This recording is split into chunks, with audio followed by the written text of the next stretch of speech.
ముఖ్యంగా మనం చెప్పుకోదగ్గ విషయం ఏమంటే గిన్నీస్ వరల్డ్ రికార్డ్ మరియు Asia book of records. Asia అంటే ఎంత పెద్ద ఖండం, అన్ని ప్రపంచ ఖండాల కన్నా పెద్ద ఖండం అది.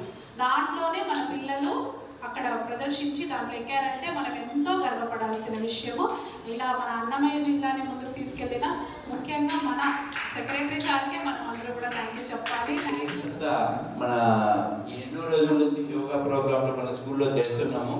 కానీ మనకు స్పెషల్గా మనకు స్వీటీ ఇంట్రడ్యూస్ చేసినటువంటి అనిత మేడం గారు యోగా ప్రోగ్రాం మన స్కూల్లో చేసి ఈరోజు ఎన్నో చేస్తున్నా కూడా యోగా అంటే ఏమి అనేది మిగిలిన చెప్పి ఈరోజు యోగా ప్రోగ్రాంలో మన పిల్లల్లో ఉన్నటువంటి నైపుణ్యతను బయట తీసి ఆమె మన స్టేట్ లెవెల్లో కానీ నేషనల్ లెవెల్లో కానీ మన గుర్తింపు వచ్చేటట్టు చేసినందుకు ఆమెకు స్పెషల్ థ్యాంక్స్ మేడం.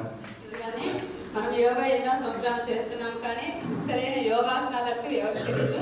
ముఖ్యంగా యోగా చెప్పేటప్పుడు పిల్లలందరూ ఎస్కేప్ అయిపోయేవాళ్ళు అనమాట యోగా సార్ చూడగానే. కానీ మేడం వచ్చిన కొద్ది కాలంలోనే పిల్లలందరూ ఇంట్రెస్ట్గా వస్తున్నారు. బాగా అందరూ యోగాలు ఎంత కష్టమైనా కానీ పిల్లల్ని ఫ్లెక్సిబిలిటీగా ఉంచి ప్రతి యోగాసనం చేపిస్తున్నారు.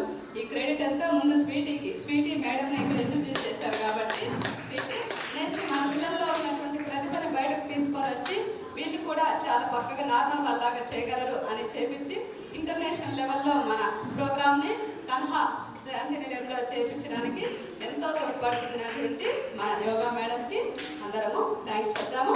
అదేవిధంగా పిల్లలు కొద్ది కాలంలోనే చాలా చక్కగా నేర్చుకొని వాళ్ళకి ఏమి వినిపించకపోయినా కానీ వాళ్ళ నంబర్ కౌంటింగ్తో వాళ్ళు ఎట్లా మూమెంట్ చేయాలనేది ఎంతో తెలివిగా వాళ్ళు చక్కగా ప్రదర్శించి మన వెలుగుని ఎక్కడికో వెలిగించేసి చేసినారు. కాబట్టి గిన్నెస్ బుక్ ఆఫ్ రికార్డులో కూడా మనము మన అన్నమయ్య డిస్ట్రిక్ట్ వెళ్ళింది. కాబట్టి మన పిల్లలందరికీ మన స్కూల్ తరఫున మన సంస్థ తరఫున కంగ్రాచులేషన్స్. మన మేడము మన యోగా మేడము అలానే మన పిల్లల్ని ఇంకా ఎంతో ఎక్కడికి తీసుకొని పోవాలని మేడం కూడా మంచి అత్యున్నత పురస్కారాలు అందుకోవాలని మనస్ఫూర్తిగా భగవంతుని కోరుకుంటున్నాం. Thank you. మొన్న హైదరాబాద్ వెళ్ళారు కదా, మీ ఫ్రెండ్స్ వెళ్ళారా? ఎంతమంది వెళ్ళారు? నెక్స్ట్ టైం నాతో పాటు ఎవరు వస్తారు? హ్యాండ్స్ పైకి ఎత్తండి. ఎవరు ఇంట్రెస్ట్ గా ఉన్నారు నాతో పాటు? హైదరాబాద్, బెంగళూరు మేము బాగా ఎంజాయ్ చేసాం, భలే చేసాం అక్కడ. అలా ఎంతమంది వస్తారు? ఎంతమంది ఇంట్రెస్ట్ గా ఉన్నారు? మరి నేర్చుకుంటారా ఆసనాస్ అన్ని బాగా? మీరు బాగా చేశారంటే మనము ఫ్లైట్ లో కూడా వెళ్ళొచ్చు. ఓకేనా? ట్రైన్ కాదు, ఫ్లైట్ కూడా ఎక్కిస్తాం. కానీ మీరు కష్టపడి చేయాలి, సరేనా? ఇదే ఇంట్రెస్ట్ నెక్స్ట్